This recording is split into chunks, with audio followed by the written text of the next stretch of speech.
everyone, Tony Tonkin here from the Child Protection Party. Glad you could be with me. This is the first time that we've endeavoured to do a live feed via YouTube, so it's kind of like the new way in which we plan to work, and we plan to organise some of our stuff. So I hope you can just stay with us while we struggle through this new avenue for us as well. So there's been a number of things that have happened recently that have been of great importance to us.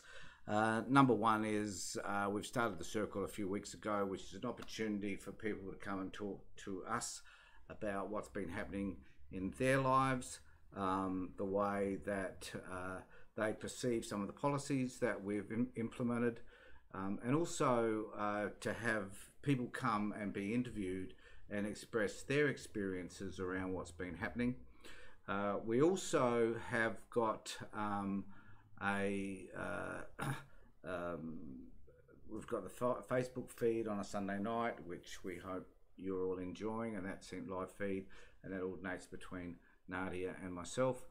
And we also have got this new process which I'm trying to implement now, which is called the update, which is having a look at last week's or the most recent news items, and for us to have a conversation about how you view those particular news items, and just to inform you, I guess, as to what's going on and the things that are kind of important to us and to you. So and as I say, we haven't done the YouTube stuff before, so we're hoping that this kind of picks up a little bit, and we'll have this particular feed fed to you, no matter where you might be.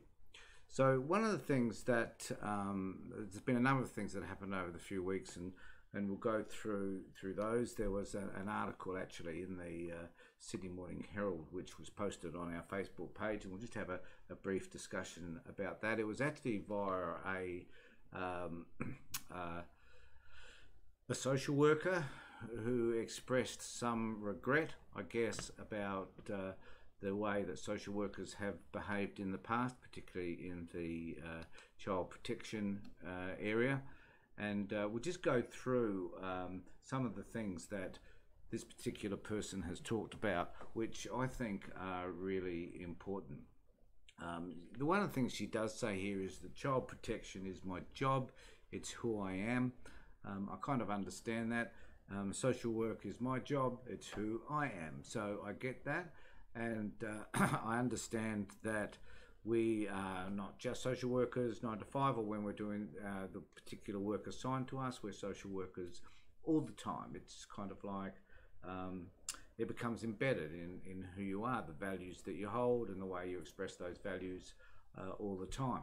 So in this particular article, it was interesting to hear how a social worker thinks and feels about social work in particular, and how they respond in terms of the type of work they do around child protection.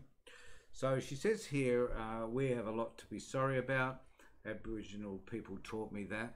Shame has no meaning until you sit with an elderly woman and learn she and her siblings were yanked from their family and distributed between boys' homes, girls' homes and foster homes, and took 40 years to find each other again. Learn how that same woman went on to mother her own children in constant fear, hiding from our gaze and grasp. And I think that that's a really important way of referring to the way a lot of child protection workers might feel about their work. I mean, one of the primary issues is that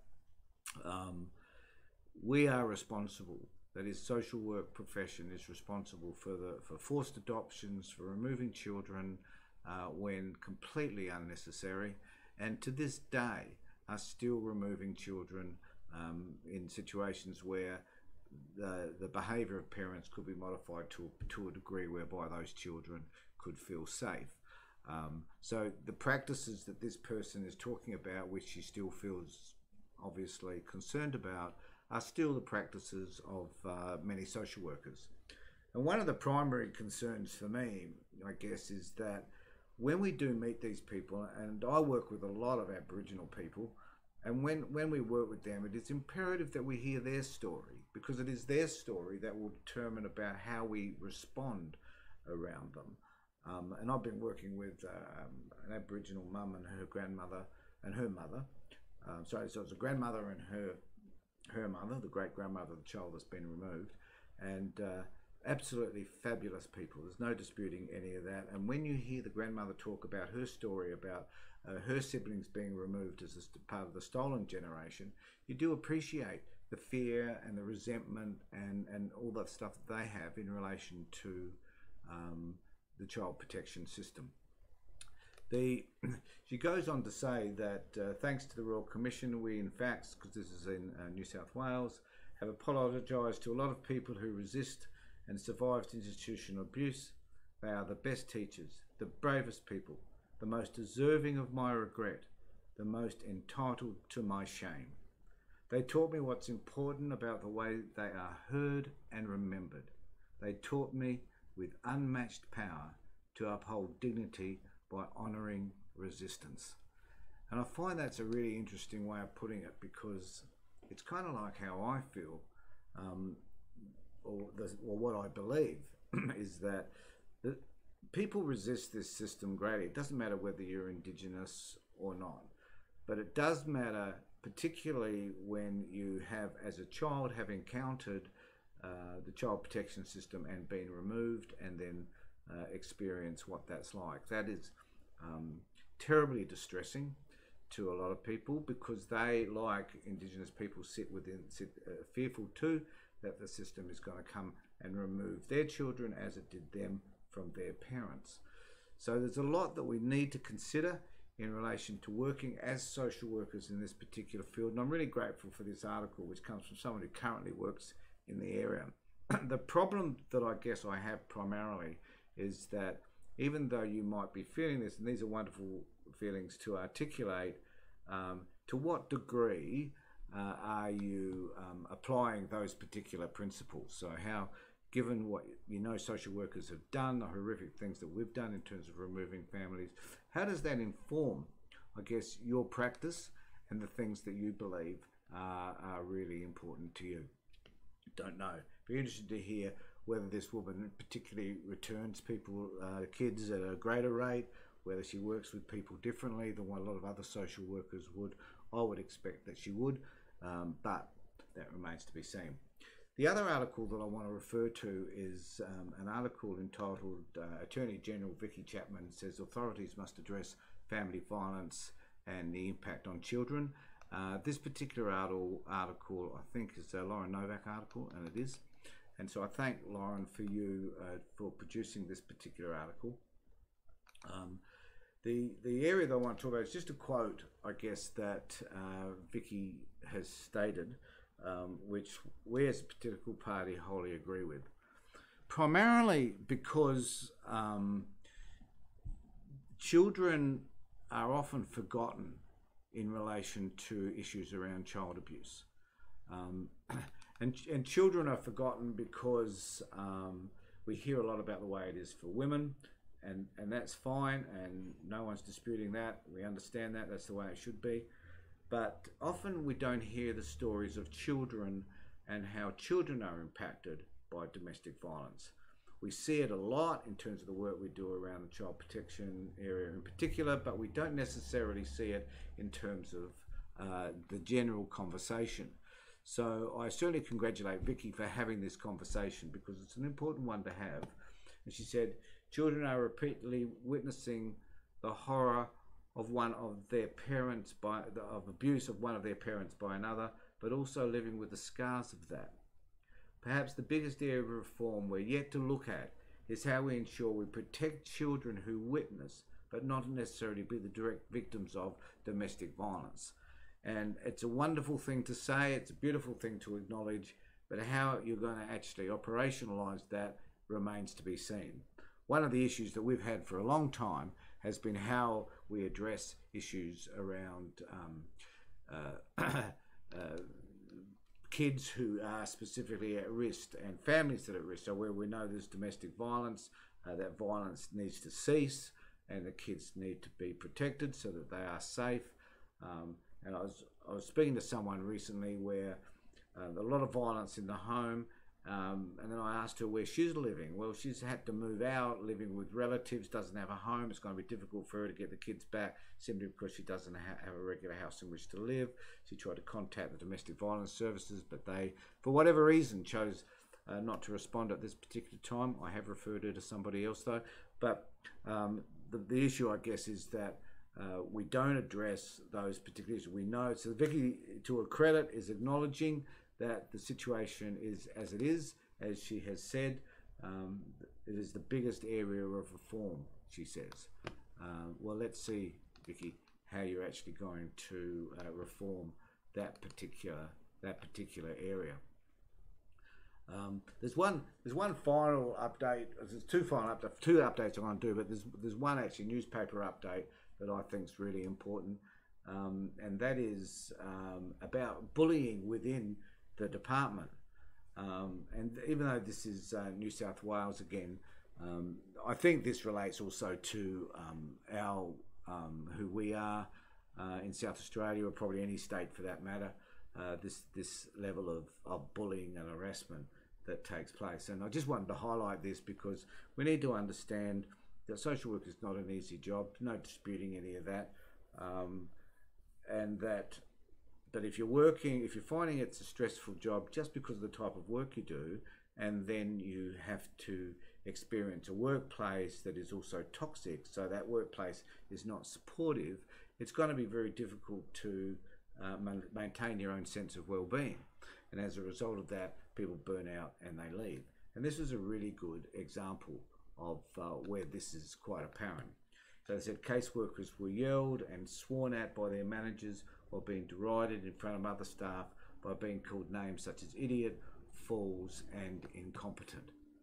And I want to know what possible workplace can we imagine someone living and working in that treats somebody else like that. So if you're in an environment which is in itself toxic, and that workplace is designed to save kids from toxic workplaces and to work with families so that their homes are not toxic, but you're behaving in ways which are abusive of your staff who are doing a really tough job, then, quite frankly, those people need to be got rid of. You need to find out who they are. There's no place for bullying within a workplace. None at all, particularly in any workplace, particularly this workplace where these people are trying to do the best they can to take care of kids. And it puts additional stress on these workers so that they themselves burn out, they have mental well-being problems, and the system needs to eventually take some sort of care of them. So this is an area also, I think, that needs to be considered as well. So there's one other area that I just wanted to talk a bit about, the apology, not to spend all that much time on it. I've just taken a snip of Morrisons' apology, and I'll just play that to you, and let me know what you think. Today, Australia confronts a trauma, an abomination, hiding in plain sight for far too long. Today, we confront a question too horrible to ask, let alone answer. Why weren't the children of our nation loved, nurtured and protected? Why was their trust betrayed? Why did those who know cover it up? Why were the cries of children and parents ignored? Why was our system of justice blind to injustice? Why has it taken so long to act? Why were other things more important than this, the care of innocent children? Why didn't we believe?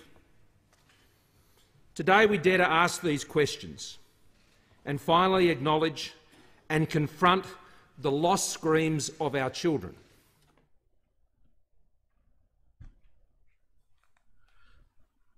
So you can see that there's a whole lot of questions that Morrison asked, and it really interested me to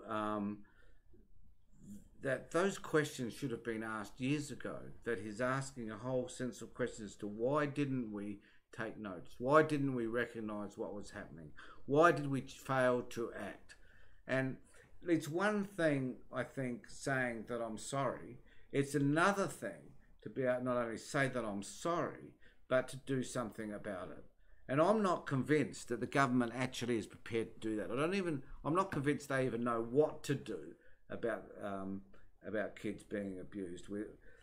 And look, this is why we need a federal representative in Parliament, a number of them hopefully, who focus on the kids, because we need to make sure that whatever system we've got, that the people managing that system are accountable, are transparent, that they understand what's going on, that they have systems in place that can ensure that children of all ages will be safe when they are in government care.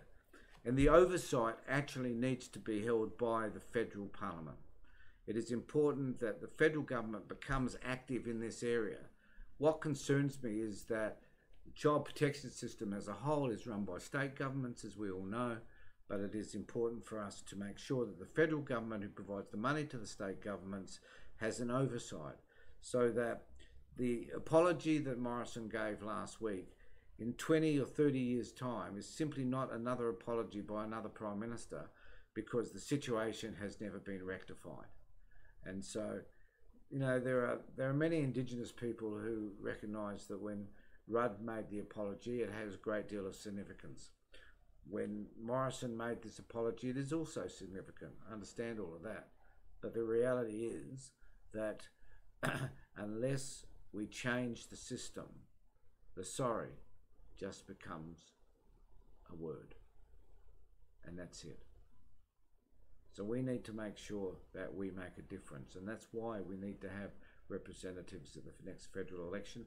And that's why you, those of you that watch this, need to be involved, so that you also can become a part of the Child Protection Party, and making sure that we always are protecting kids from harm, and that we have a system that is transparent, it's honest, it has a sense of integrity, and it will mean that in the future we will never ever have to say I'm sorry again. However, now that I've said that, I doubt if all children will be protected, because frankly, I just don't think we care enough. So thanks for being with me for the update. It's something a little bit new, but we at the Child Protection Party are trying something new all the time. So I'm just wondering if you've got some comments to make, please make them either here or on our Facebook page. Looking forward to hearing from you, and looking forward to our next update. Thank you.